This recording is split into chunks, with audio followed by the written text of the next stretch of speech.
Another interesting item in the collection that we got here in our new edition of nonfiction items into the archive is this. It's called Stagestruck. It's a biography all about the romance of Alfred Lunt and Lunt-Fontannes, these two fabulous-looking transatlantic divas on the cover here. It's by Maurice Olitow.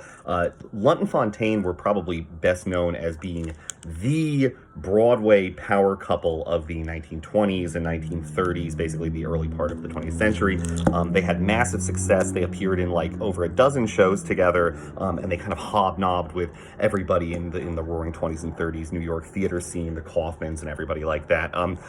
If you are a Broadway fan, you might best know Lunt-Fontannes as being the namesakes of the Broadway theater. It is, in fact, the Broadway theater where Beauty and the Beast became one of the longest-running musicals of all time. It was named after them.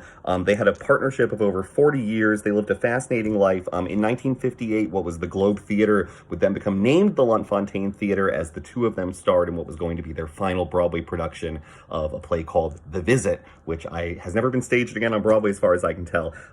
It is a fascinating book. Their sort of dalliances with Noel Coward are the kind of like juicy bon mots, you really look after in this kind of a biography.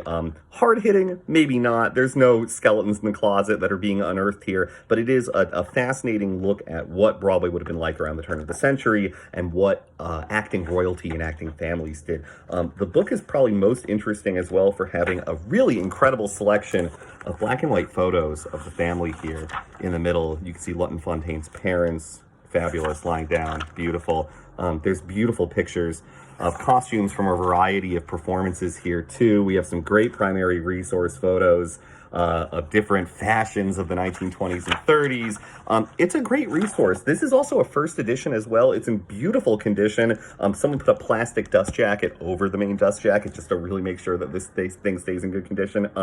Stagestruck, I would heartily recommend it if you are into the golden age of Broadway theater here at the Jones Pfeiffer Drama Archives.